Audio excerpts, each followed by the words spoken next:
Hi everyone, and welcome back to my channel. My name is Amy, and I used to be a retail pharmacist until I quit my job about a year and a half ago to be an Amazon seller. And you can hear more about my story up here and in the link below. Ever since I quit my job, I have created a community called the Women Sellers of Amazon FBA, and it's a Facebook group where we bounce ideas off of each other. And once a week, we go on live to talk about a specific topic. This week is actually a Q&A session, so it's an Ask Me Anything. And without further ado, let's hop right in. Hello, everybody. Let me know where you guys are tuning in from. Christy from Georgia, Lee from Oklahoma, Kelly from California, Allison from Florida. Yay, we have family in Florida too. And Leanne from Michigan, and from sunny San Diego. Melissa from Minnesota, Lisa from Pembroke, Massachusetts. Leanne is really liking the beginner's pod. That is awesome. So Leanne is referring to the beginner's pod that is also known as Amy's Pod now. And it is a service where we help you find products. And so if you guys are interested, let me know. I can get you on the wait list. Right now, it is full, but I take names in case there's an opening, and then I reach out to you. So there's criteria for the products that we deliver to every single member in the pod. There's the beginners, and then there's the advanced pod. So beginner's pod is for anybody who's brand new and you guys have no idea what you want to sell. You don't know which categories you can sell in. And I just find the products for you. The criteria is that it has to make at least $4 and it has to have at least 40% ROI for it to be worth our time. Leanne says helping me to figure out how to find products on my own. So yeah, this is one of my I don't want to say wishes, but my hope for people who join the pod is that it kind of sparks some interest in certain stores or places that you don't think about where you can source. Like somebody told me they went to Home Depot and they bought to pick up the product that they were buying for the pod. And while they were in there, they found another product that was one of their like home run product.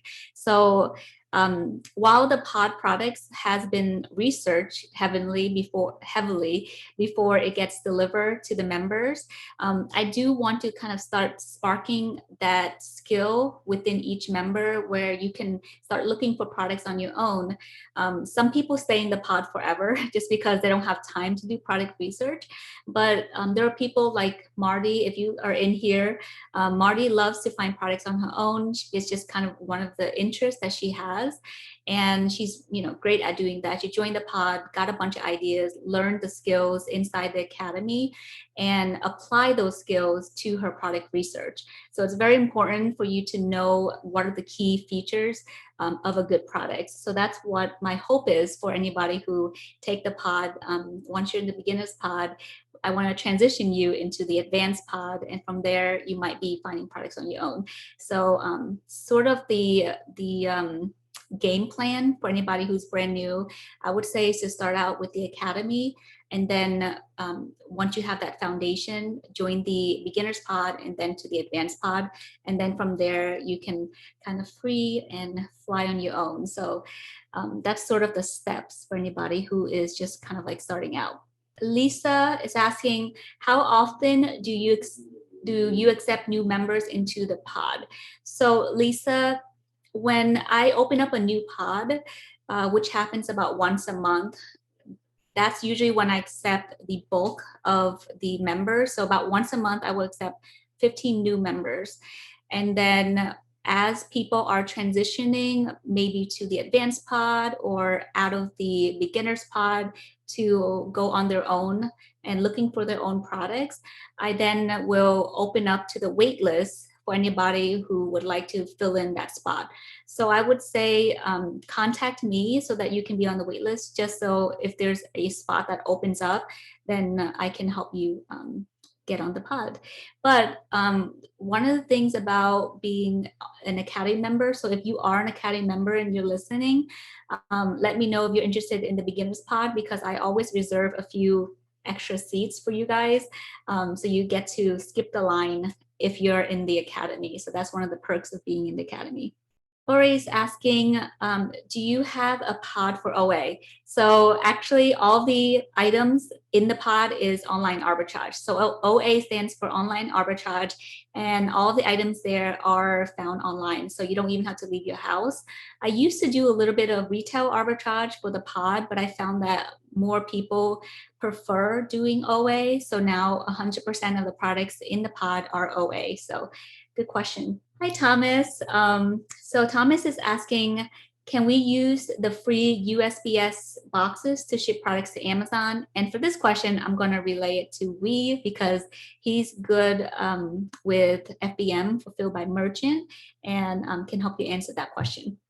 Yeah, okay. So USPS boxes, you're talking about the priority boxes, and the answer is kind of yes and no. So the answer is you can definitely use them with UPS. I don't think there's any restrictions about it. However, we actually did have a scenario where Amy walked in with a USPS priority box to UPS store, and that UPS store owner did not like it. She was very uncomfortable with it. She actually thought we might get fined. I don't know if that's the case or not. But the general idea is that when you ship into FBA, you really want to get like a lot of items in there, and those priority boxes are a little bit on the smaller size. So I would actually suggest going to Walmart. They have pretty big boxes, 18 inches, 20 inches on the longest length. And those things cost just a couple dollars. So, and they are probably a little bit sturdier too. So that'd be my best recommendation. And then just to kind of answer your second question, just because I see it up here, do we recommend opening up an LLC, and how do we go about opening one up? So when you're first starting out, you can just kind of register yourself as a sole proprietor. That simply means that you're going to give Amazon your social security number, and then you're going to start your business that way. It takes maybe like a few minutes to kind of input all the information in there. You don't have to open up any fancy legal entity. You don't have to worry about tax ID.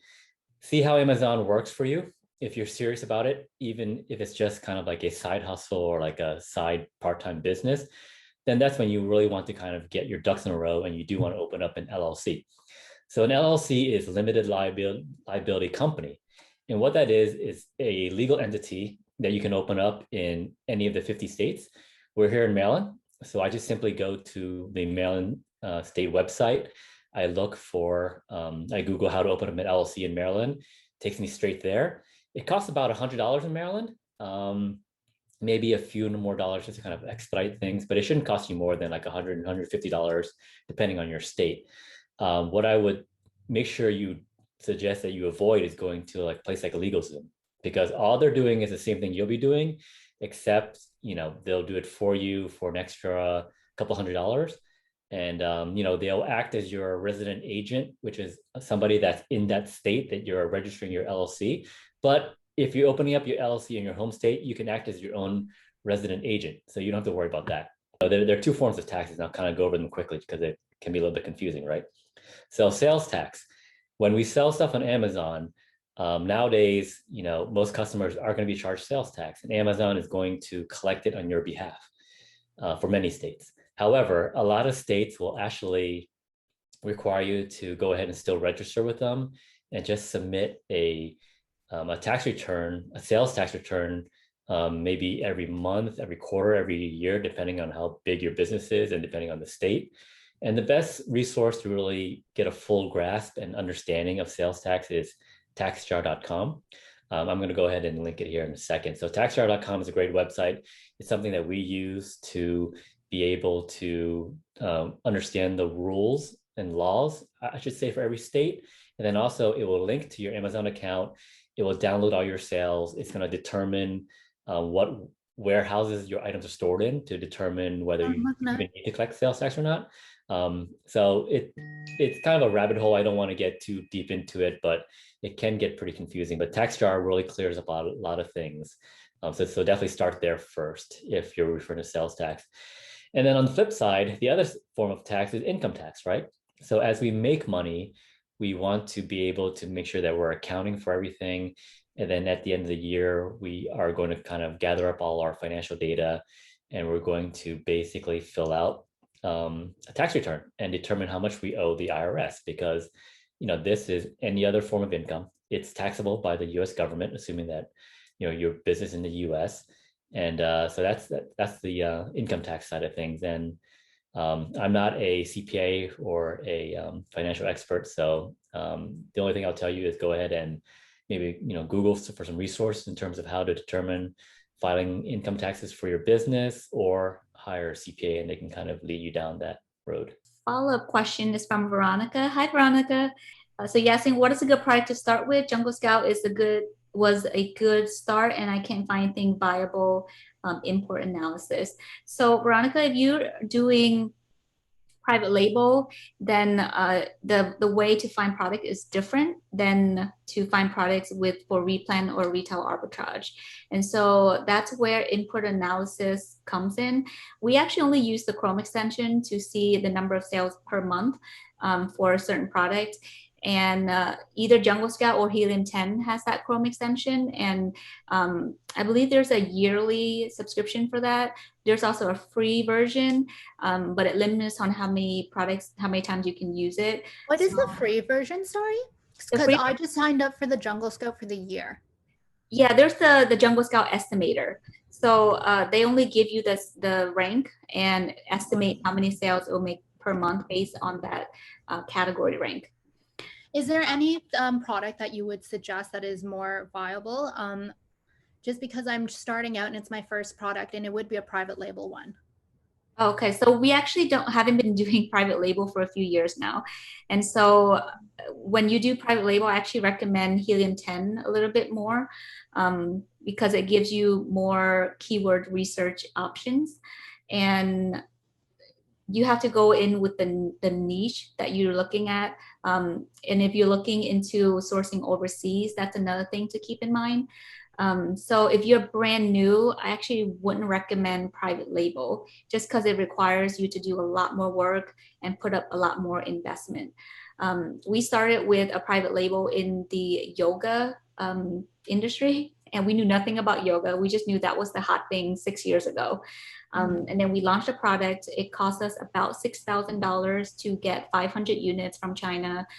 And then we spent a lot of money for launching it, like giving away, promoting it, using Amazon PPC. And it just was a big headache for us because at the end of the day, we was able to recoup our initial cost, but we really didn't make any profit. And it took about 3 months for the entire process. Not to say that we didn't learn a lot of things. And I am a big proponent of just like diving in, doing it messy, and then learn from the process. And so from what we took out of that experience is that we rather expand our inventory catalog so that we don't have to rely on just like a handful of products, if that makes sense. You would suggest then buying bulk from stores and then reselling on Amazon, or? Yep. So you don't have to buy like hundreds. That's more like wholesale. So with Replan, it's kind of like wholesale where the things sells over and over again, except you don't have to buy that many units. We start out. Did you connect with private brands then? Like let's say Nike, for example, you'd have to connect with Nike in order to purchase the socks and then resell it on Amazon. Like how would the steps be for that? I don't connect with Nike directly. I get ungated with Nike through like a distributor or a wholesaler. Yeah. Okay. And then once we're allowed to sell the Nike brand, then I would, because Nike is sold like almost everywhere, then I would just go and buy where the item is profitable, because I have to look at how much I'm getting it for and how much I can resell it for. So that's more of wholesale. Kelly is asking, will you be able to get ungated if you are a sole proprietor as opposed to an LLC? Does this really matter? And the answer is it doesn't. So when you're starting out on Amazon, they don't require you to be an LLC for you to be a professional account, for you to get ungated. So you can just get started as an individual, a sole proprietor. Then once your account gets up and running and then you start making sales, then you can upgrade it to the professional account, which is $39.99 per month. And the fee is justifiable once you start making consistent sale. So for $40 a month, I would recommend you have at least 40 sales per month for it to kind of make you break even on that fee. Because if you are an individual, if you're just selling the free version, then Amazon will tackle on $1 fee per unit that you sell for every single item. So let's say you're going to sell 50 items. That's going to cost you an extra $50 per month because that's $1 per item that Amazon is charging you. So once you're a professional, then they will waive that fee. So you just pay $40 whether or not you sell 50 items or 100 items or 1,000 items. It's just going to be $40. So that's when it makes sense for you to upgrade to the professional. But to answer your question, in short, you don't need to be an LLC in order to get ungated. You can get ungated right off the bat. Like you can go to a wholesaler and say, I want to get ungated in Nike. I want to buy 10 units of this item and be able to submit the invoice to get ungated with Nike, the brand. And we did like a really in-depth video about how to get ungated, and I'll link it in both the chats so that you guys can take a look at that. That's actually one of our most viewed videos on YouTube right now. So if you're watching this on the replay, this will be available both on my business Facebook page and on YouTube. So I'll link that ungating video for Kelly if you want to take a look at that. Okay, I just want to make sure I didn't skip anybody's question. So we have a question from Anna on Facebook. So she's asking, can you touch base on intellectual property issues, IP issues? I purchased a board game, looks like I can sell, and other FBA sellers are on it. But she's seen in the group that somebody listed something similar and their account was locked. So for people that aren't aware, Amazon has been cracking down a lot on products that the brand owners are very protective of. So one example that kind of off the top of my head is another kind of card game like Cards Against Humanity. I'm sure everybody has heard of that. That brand owner has basically gone on the listing to see all the third-party sellers and have basically filed IP complaints against each one of them. And what happens there is that Amazon then will take it very seriously because it's a copyright issue, and Cards Against Humanity doesn't want people selling it that aren't authorized to. And what happens is Amazon will send you a little complaint saying, you know, are you authorized to sell this? And if not, what are you going to do about it? A lot of times we are not necessarily authorized to sell these things because with Replan, again, we're just going into the retail stores, we're just getting stuff off the shelves. We're not too worried about getting authorization and going through the wholesale channels, all that good stuff. And most brand owners are fine with that. They're not so picky about it, but some brand owners are. And when that happens, you're going to want to basically tell Amazon that you're going to delete the listing, and then you're going to go ahead and you know, tell Amazon that you've deleted the listing and that, you know, basically you're sorry, right? So, and then Amazon will usually tell you, okay, we're glad you deleted the listing, just, you know, don't do it again for that brand, for example. It's not necessarily a one strike you're out type of thing, depending on your account, right? If you've been around long enough, the longer you've been on Amazon, selling on Amazon, the longer leash Amazon will give you when it comes to complaints, IP complaints included. So we've been selling on Amazon for years now. So we get IP complaints and we just kind of do the steps that I just talked about, and Amazon says, okay, fine, continue selling. Again, Amazon is making money off of every third-party seller. They're not in the business of shutting down sellers unless you're doing really egregious stuff and you're really harming their good name. So kind of answering Anna's question directly is, she's saying that she's currently selling on a listing, but she's worried that she might get a complaint. So for that, we suggest getting a Chrome plugin, a Chrome extension called IP Alert. And I'm going to link it again. If you go to the Online Tools That We Love page, you can actually, you know what? I'm going to link this blog that Amy wrote up. You link the tools that we loved already. Okay, yeah. So Amy linked that. I'm going to link a blog article too that talks about how to answer the IP complaint. So the preventative measure is to go to our tools page, get IP alert. It doesn't cost much money. It's not subscription. You just pay for it once. And then every time you go onto Amazon and you go to any listing, the Chrome extension will check its database, see whether that brand is one that is likely to file a complaint. And if so, it's going to pop up and tell you. So for example, I have the IP alert Chrome extension turned on. I go to a Cards Against Humanity listing, and it may tell me that Cards Against Humanity is a known brand that is very prone to filing complaints, and you probably should not sell it. So then that way you kind of avoid it. So that's the preventative measure. And then Amy's blog article will tell you how to respond to IP complaints if you've already gotten, caught, so to speak.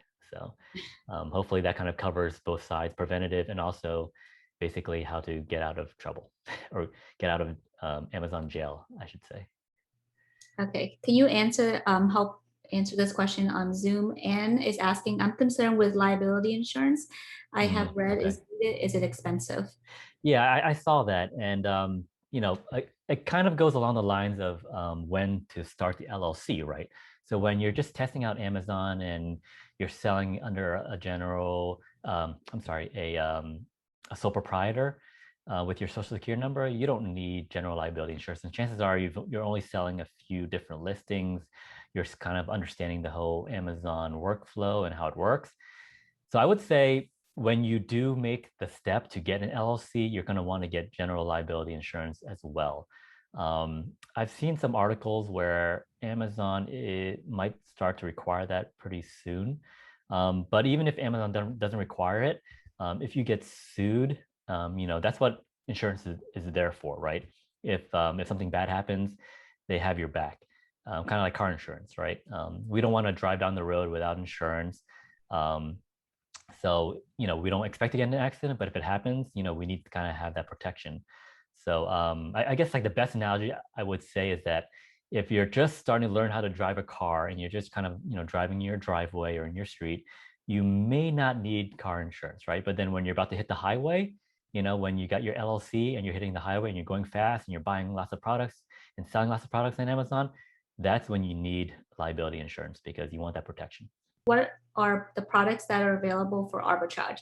In short, anything is available for arbitrage as long as there is a profit. So you don't want to just arbitrage anything, right? You want to be able to make money. So a lot of times people who pick up a product, they don't know how much they're going to make from it. So that's why we really talk about protecting your margin. You want to be able to make at least $4 or 40% ROI.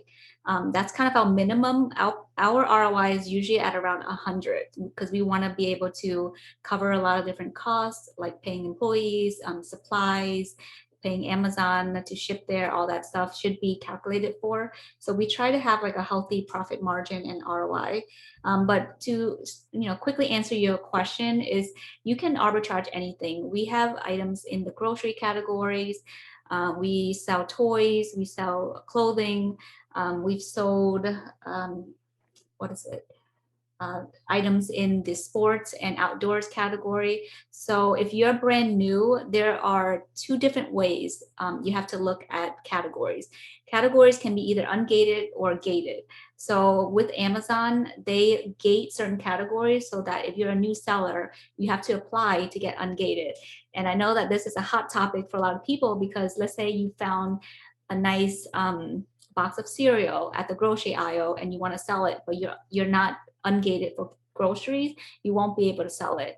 And so that's why I did that video that I linked earlier on how to get ungated in categories such as groceries, because that is actually a big category. If you're able to get ungated in groceries, it opens up a lot more doors for you.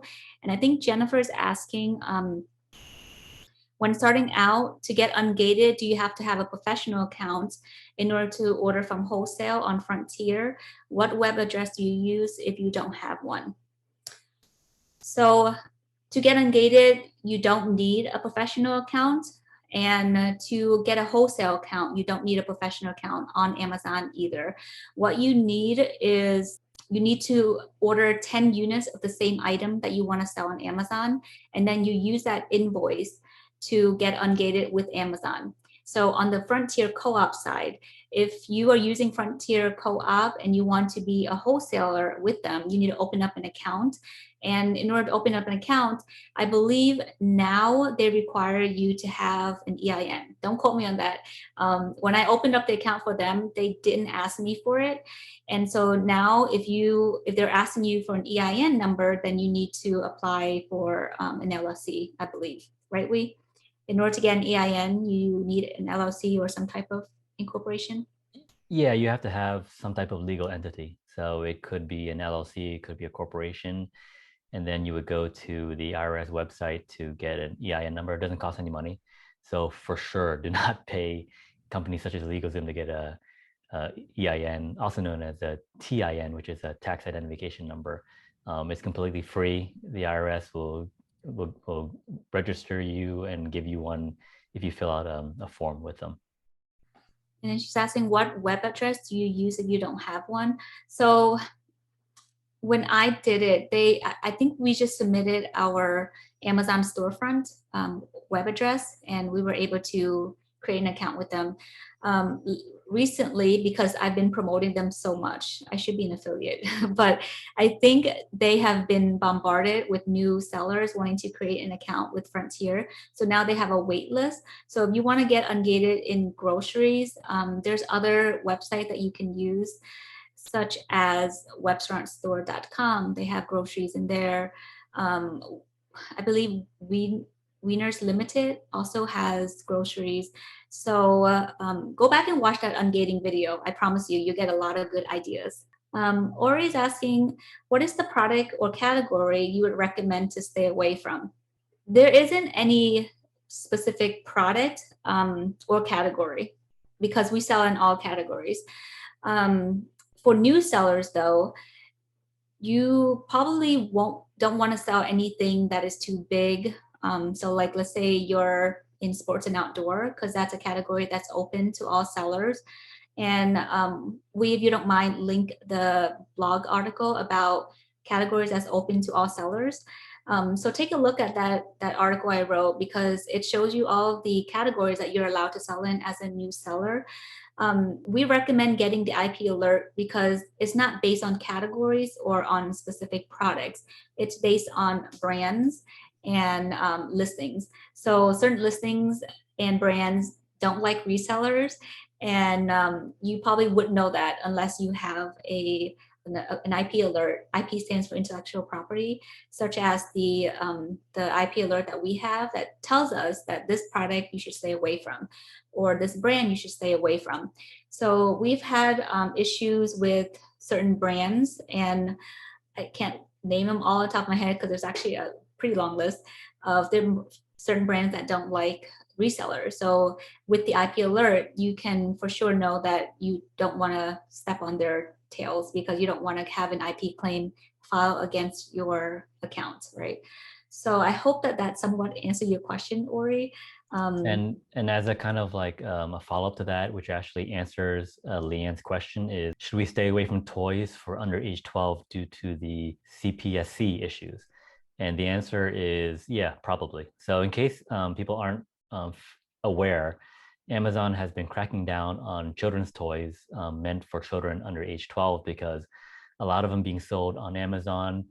Amazon isn't aware of the safety certification, which is CPSC is a government agency that basically regulates the compliance, safety of these toys. And because we're parents of 3 young children, and we do want to have that confidence, and when we buy stuff on Amazon, it is safe for them. And there are a lot of toys on there, and Amazon can't keep track of them. So what Amazon is basically saying is that anything for children under 12, we're basically not going to allow you to sell unless you can submit some type of safety compliance, certificate for it. Well, guess what? Most of us do not have that certificate, nor do we really want to kind of take the time and money to get those things certified because, again, we're replen sellers, and we're just buying stuff and we're just selling it. And if something doesn't work for us, we just move on to the next thing. So yeah, I would stay away from any toys for under age 12. Now, if you're private labeling or buying wholesale, chances are you're more likely to be able to get that certification. If you're selling toys for under age 12, that's when it's kind of worth your time. But for RA or like replen sellers, yeah, just stick to toys for any kids age 12 and over, and you'll be. Okay, the next question is from Anne. She said, I found a product at the local Kroger store. The UPC came up with no match and on Seller Central or Keepa. How do I know that this is a good product to sell? So, Anne, if an item that is not currently on the Amazon catalog right now, you probably have to do a lot more work than is necessary, especially if you plan to just have this item as an arbitrage item. So, in short, I probably would just pass on it. But if you find something similar, then you can do a little bit of product research based on that similar product. Like, let's say this one is a 1-pack, maybe you can find something that's available as a 2-pack or a 3-pack and see how that item is doing. But even with that, it's hard to tell because sometimes a 1-pack would do really well, but then a 2-pack won't, or vice versa. And so it really does based on that individual listing. That being said, if you still have your heart set on this item, you can create a new listing and base all of the information on another listing that's existed. But again, that's a lot of work that you want to do for maybe just having like a few units in your inventory. And so in short, I would just pass on that because there's so many different items that is currently available for sale on Amazon that has a good selling history. And what you want to do is just jump on that listing and continue selling it so that you don't have to push the momentum. You don't have to be the one creating everything from scratch. Although we have done it before, we've created a listing. It was a bundle actually. And when we created that bundle, it actually took off because we were selling the items individually and the bundle itself didn't exist on Amazon. And so we created the bundle and we ran some ads and we what else did we do? We didn't do any giveaway. We didn't even have to. Once we ran the ads, the listing just started taking off because we knew that that item were already a hot selling item. It was like a three-in-one backpack. So it's like a backpack with a lunch pail and a little phone case, like all matching. So it was like a 4-piece backpack, and they were $9. They had like 10 different colors, and it doesn't have a name brand, nothing. So I scanned it, and it didn't come up on either. So would I search for like a backpack that has all of that together, or I guess that's... Yeah. So you can actually do a thing called keyword research. And do you know what that is? Keyword research on Amazon? No. Is that like when you're gonna like on the seller app or on the purchase app? On both. So you can do it on Seller okay. Central or on Amazon. So here's on my phone. And when you're on the app, so I have the dark mode right now. It might be harder. Okay. Yeah. But when you go to add a product, so instead of scanning, which is this little camera icon here, you can actually type in. So whatever that is, let's say it's Minnie Mouse backpack or something. And if you type in the keyword, it will pop up more listings than if you just type in, if you just scan the barcode, if that makes sense. So this is all the listings that pop up because I did a keyword search instead of scanning the barcode. But just a word of caution for if you're trying to do back to school items.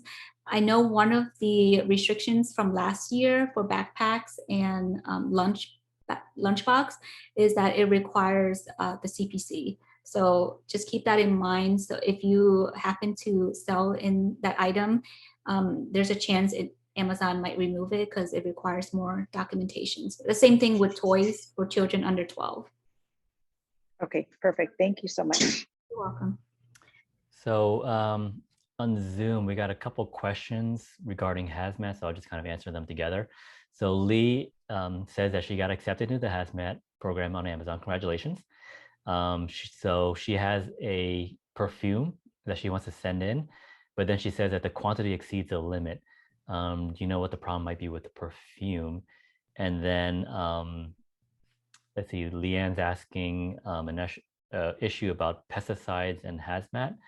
So, okay, so let me tackle the perfume issue first. So when it comes to Hazmat, there's basically 2 categories of storage that Amazon will store your products in.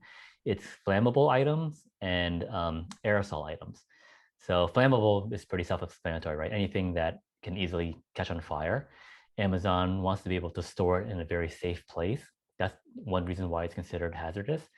And then the other thing are aerosol cans. Anything that's under pressure that you would press down on the button and be able to spray stuff out. Think of like household cleaners. Think of even, like deodorant that's aerosol based. So Amazon will also store that in a special place just to make sure that it doesn't easily get punctured and then, it brings harm to the Amazon workers, for example. Perfume, I'm guessing, is not going to be aerosol based, and it's probably going to be flammable based. And Amazon gives you quite a bit of storage for flammable. I think it's like somewhere between 5 to 10 cubic feet of storage. So, perfume, comes in a small bottle. So I'm really shocked that they're saying it exceeds the limit. You're probably going to want to contact Amazon Seller Central. This does remind me of an issue I had before where I think I was also sending in like a very, reasonable quantity of hazmat, and I kept on getting that exceeding the limit issue. And I contacted seller support, and they try to help you out with that. That seems to be some type of maybe glitch or issue with their system. Certainly not a limitation with the hazmat program, and nothing that you can really do to kind of fix that on your own besides trying to resolve that through seller support. And then the other question with pesticide. So pesticide and hazmat are actually not directly related. You might think it is, but Amazon has its own basically regulations with pesticide, and it does not have anything to do with their hazmat program. So you can send in stuff that contains pesticide into Amazon FBA without being in the hazmat program.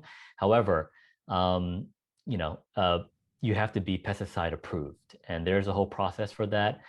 We find it kind of a lot of hoops to jump through. So we ourselves are not approved to sell pesticide. So we just kind of move, we move past that. Honestly, it's easier to sell hazmat than it is pesticide. So if you can, just just don't sell it. Otherwise, we don't really have much in terms of advice to offer in that category because we're not selling that ourselves. Are, by the way. Oh, we are selling pesticides. Yeah, we took the training. Remember, it's like the 1 hour training. Yeah, I know we did, but we kept on getting like reminders about it. So I mean, I don't know. I feel like it's a lot more pain than it's not. I don't know. Maybe we are. Maybe where some things are not being as regulated. But yeah. All right, next follow-up question is.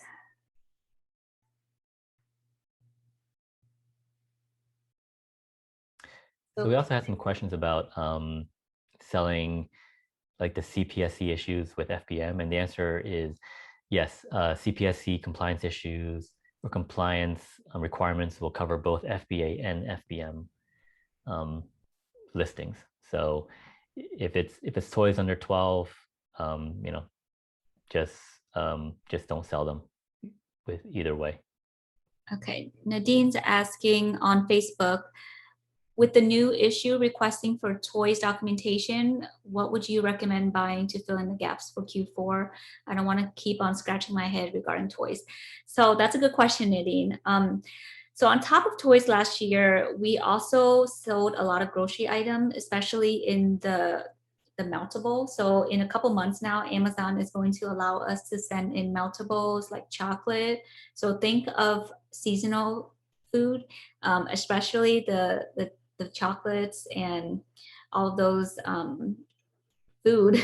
I don't know what else to call them, like candy for Q4, because those were actually an even better seller for us than the toys during last year anyway for Q4. So hopefully that will help you to kind of fill in the gaps for toys. The thing about toys is that if you can sell them fast enough before Amazon catches you, they might let you slide and your item will just sell before they remove the items from you.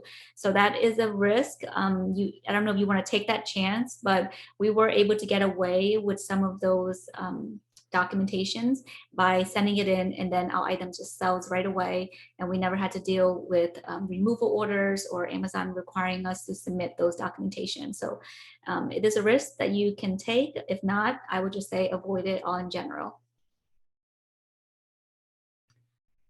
So next question on Zoom is, if you receive a compliance notification on toy, can we just remove the item or do we need to send a letter to Amazon?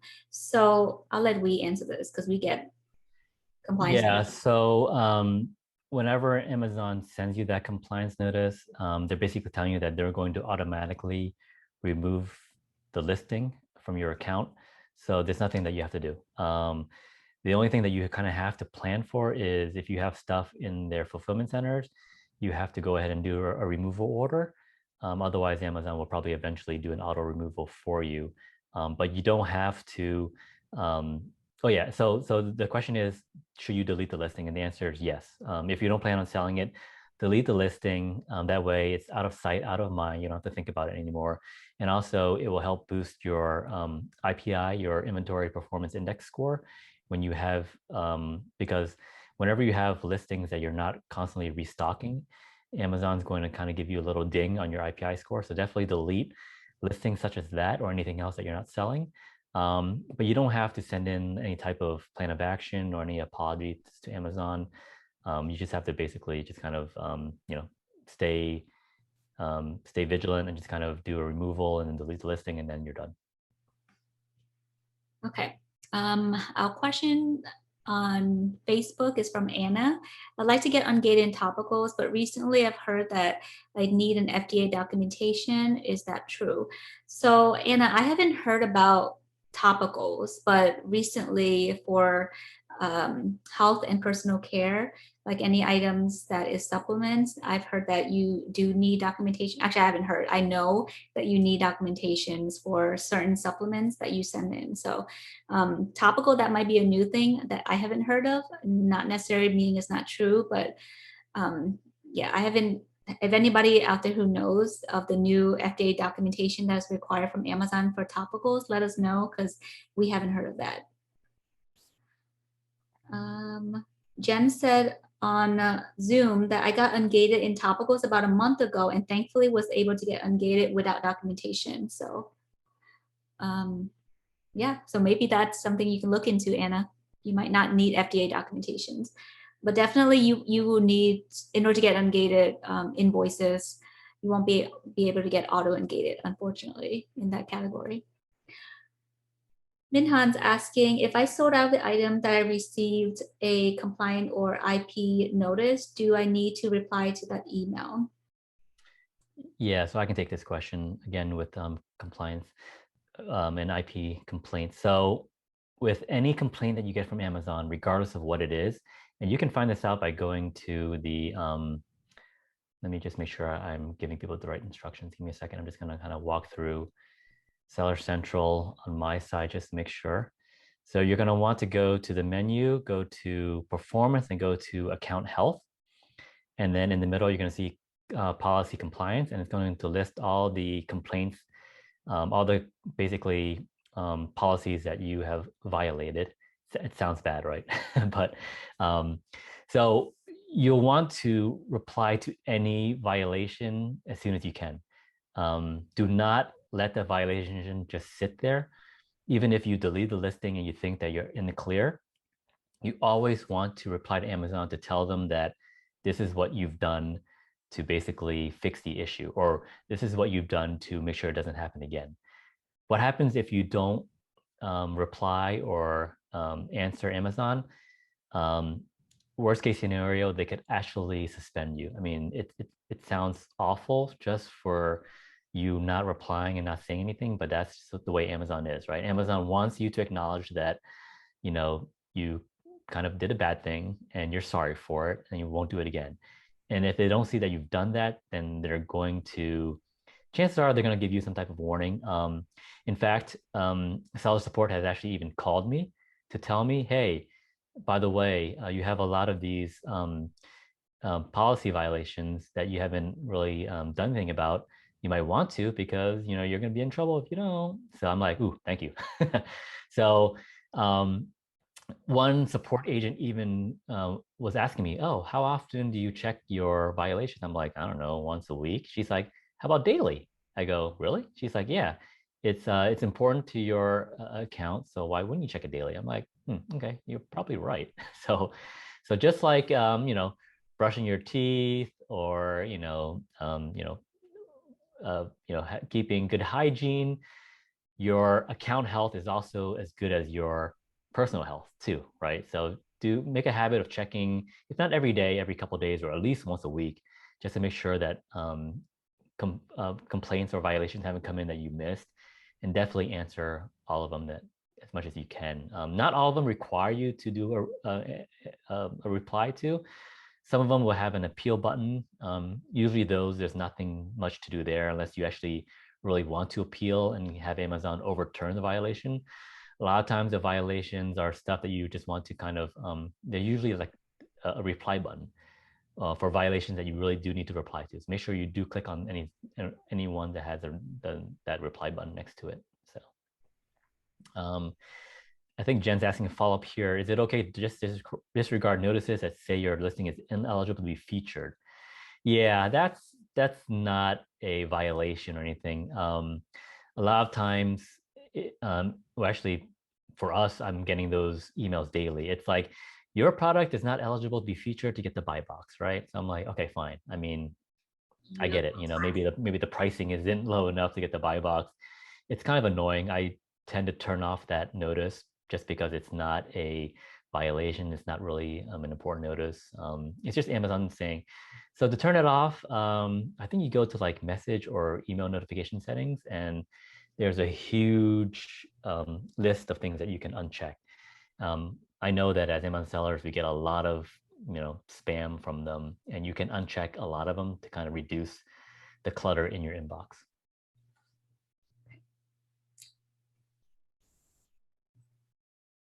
Okay, I think we're doing really good with time this week. And so we're all caught up on Facebook and on Zoom. So,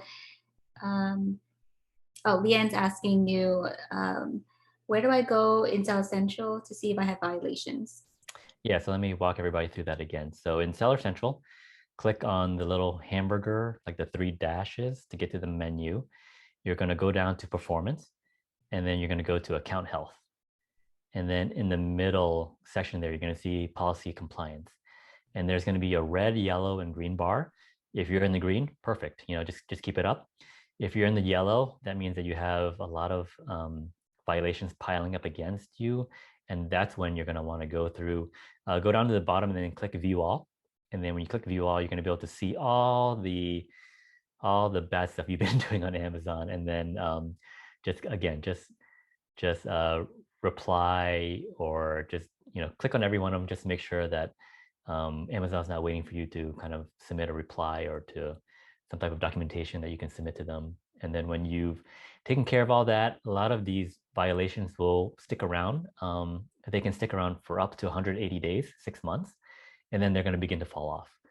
So if you've accumulated a lot of violations lately, try to lay low.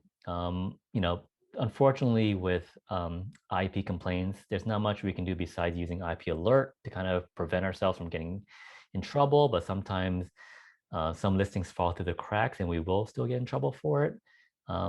So the best thing you can do there is, again, just reply to Amazon right away, delete the listing, tell them you're not going to sell anymore. And then hopefully 6 months from now, you'll be back in the green.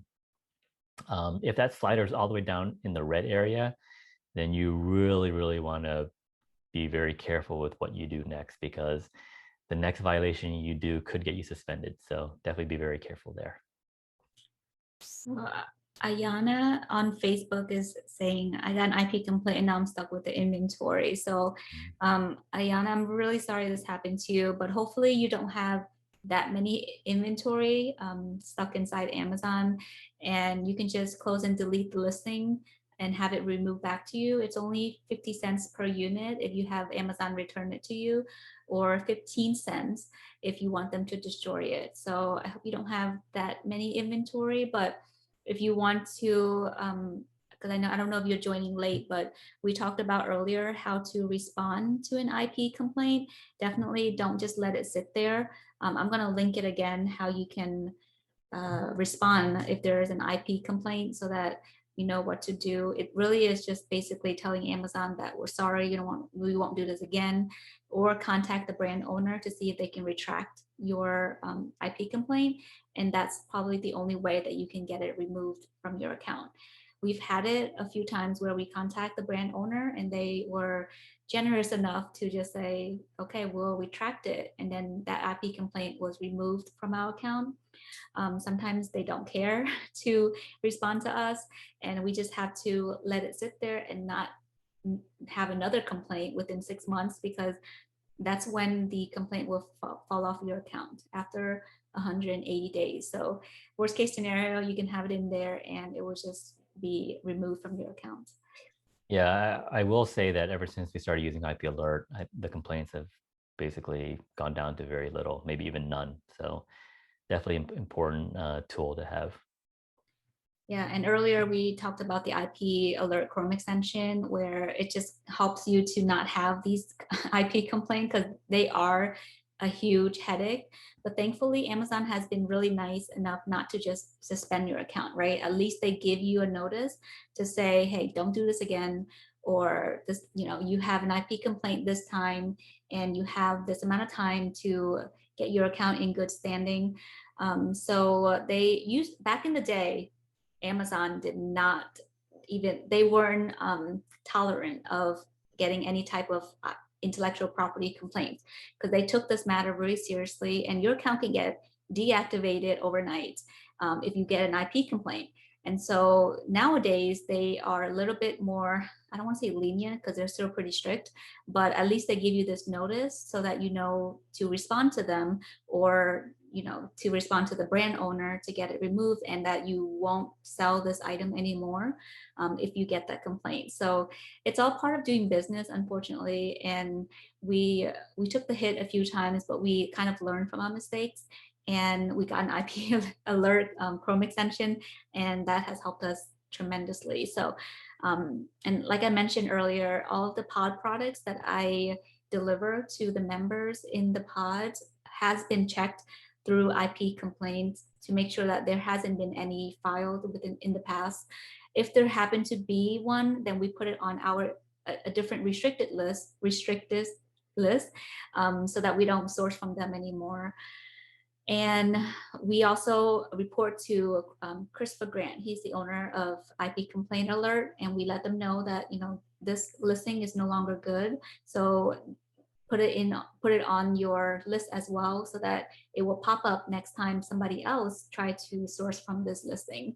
And so there's a lot of measures that we use and we take in order to really help prevent this from happening, because it really is a bummer if it does happen to you. So we take it very seriously. And so there's a few people who contacted me about the pod already. So if you are interested, let me know. I can put you on the wait list, or if there's a spot that opens up, then I can, let you know when you can be in the beginner's pod.